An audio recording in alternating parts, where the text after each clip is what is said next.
আজকে বানিয়ে ফেলাম একদম ঘরোয়া স্টাইলে মজাদার পাস্তা। এর জন্য লাগবে পাস্তা, আলু লম্বা করে কাটা, রসুন ও কাঁচা লঙ্কা কুচি, পেঁয়াজ কুচি আর টমেটো কুচি। প্রথমে পাস্তা সেদ্ধ করে নেওয়ার জন্য জল ফুটিয়ে তাতে 1 চামচ নুন আর 1 চামচ তেল দিয়ে দিলাম।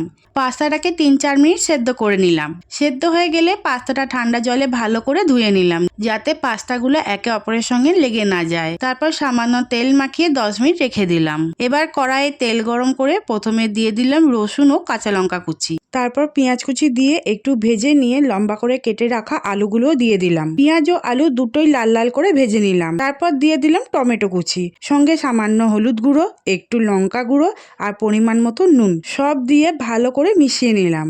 এবার দিয়ে দিলাম ম্যাগি মশলা। সবকিছু ভালো করে কষিয়ে নিয়ে শেষে সেদ্ধ করা পাস্তাটাও দিয়ে দিলাম। সবকিছু ভালো করে মিশিয়ে দিলেই একদম তৈরি ঘরোয়া স্টাইলের মজাদার পাস্তা। তোমরা বাড়িতে একবার বানিয়ে দেখতে পারো।